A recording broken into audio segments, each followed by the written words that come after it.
Hello everyone, welcome to the online class. So today we are going to learn or discuss about the Karnataka economic and social transformation. The Karnataka's economic and social transformation. Yes. So let us take an introduction. In this lesson, you people will learn um, developments in the social and economic fields of Karnataka after the independence. Yes. After that, you will learn the objectives and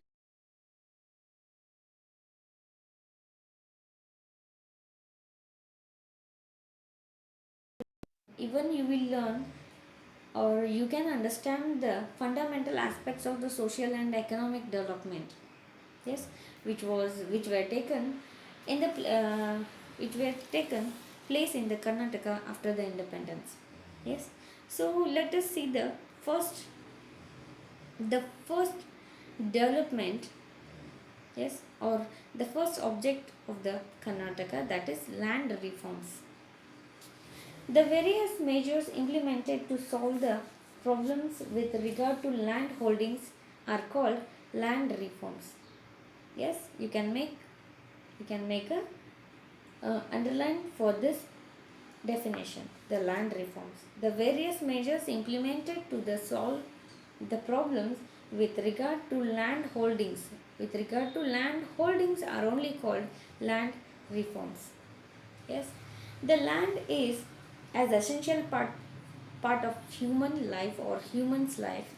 He depends on the land for his existence. However, land has not been distributed in equal measures to all the communities. Land reforms were undertaken to remove his inequality in land ownership. Earlier, there were rights only to a landowner, not to a tenant. Due to this, inequality resulted in concentration of wealth and unequal wealth distribution. We see efforts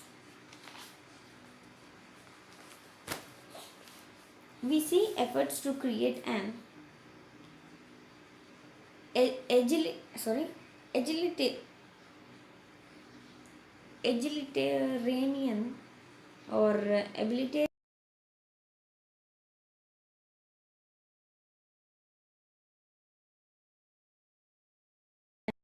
movements is by the farmers and Dalit movements about land distribution. Many movements took place demanding provision of land for the landless. The land reforms that were put into practice as a result of these movements are like the the movements related to the land. Okay, follows abolition of the jamindari system, the reforms in the tenancy system. Yes, and the third one is maximum limit of land holdings, creation of economic holdings, and the fifth one is development of cooperative farming. These were the results of the movements. Yes, so movements, the farmer movements and the Dalit movements you learned in the previous lesson itself, isn't it? So the I know Dalit movements were reduced part, but the farmers movements you all learned. Yes, so as a result of those all the movements, the abolition of the Jamindari system was the first one. Restricting the hold of the federal class on land was the objective. Land was the objective of this measure. Yes, mean the land is very important here in this Jamindari system. This is one of the most important land forms. In 1955, a community was formed under the leadership of the ex-Vice President of India, B.D. Jatti.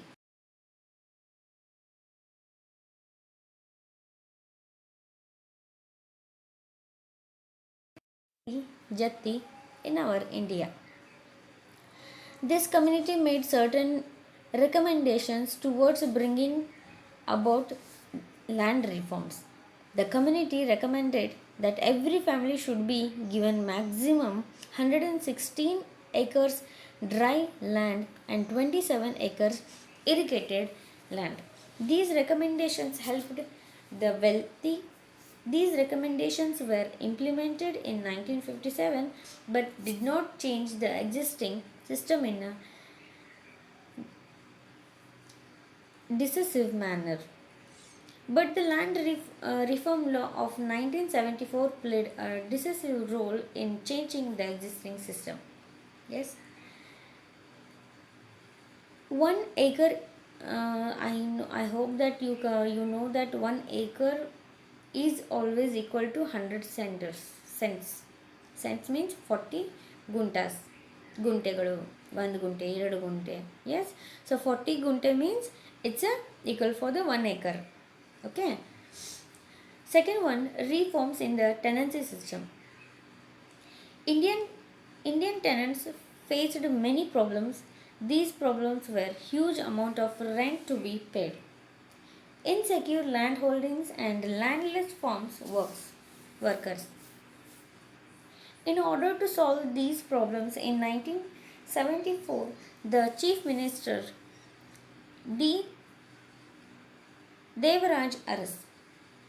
In 1974, Chief Minister D. Devaraj Aras brought into force revolutionary law in Karnataka, which was said like the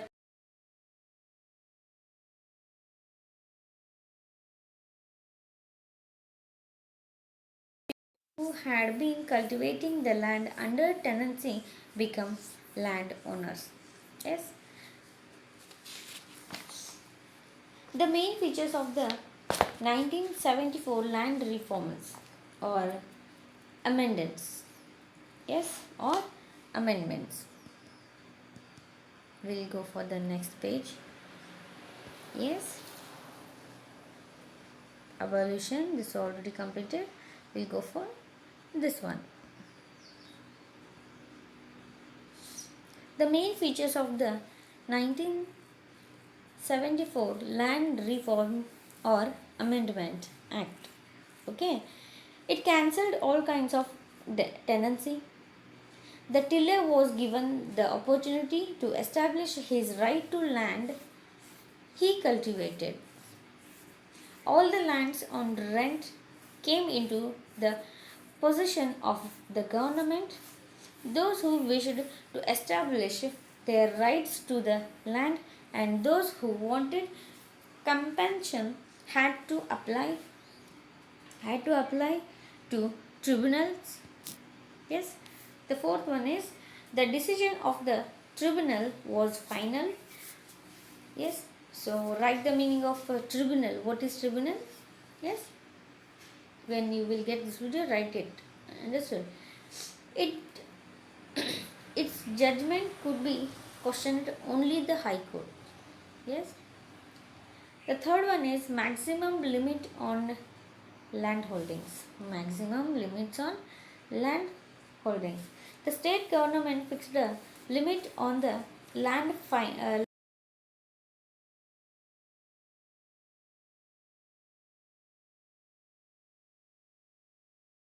government. Yes. The third one is maximum limit on land holdings means the state government fixed a limit on the land on the family.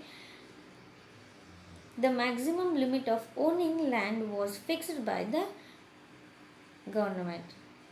A, fi- a family could have 54 acres of fertile land that had no facility of water. One family can get a 54 acres of land, but the irrigation facility or the water facility will not be there.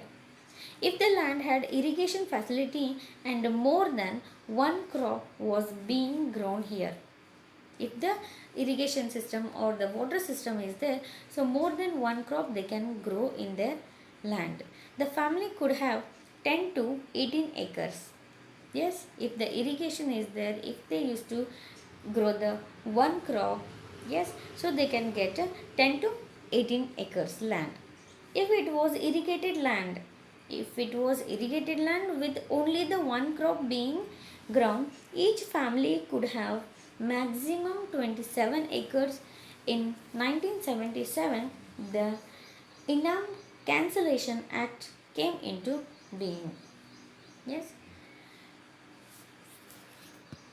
And the fourth one, the creation of economic holding. The creation of economic holding.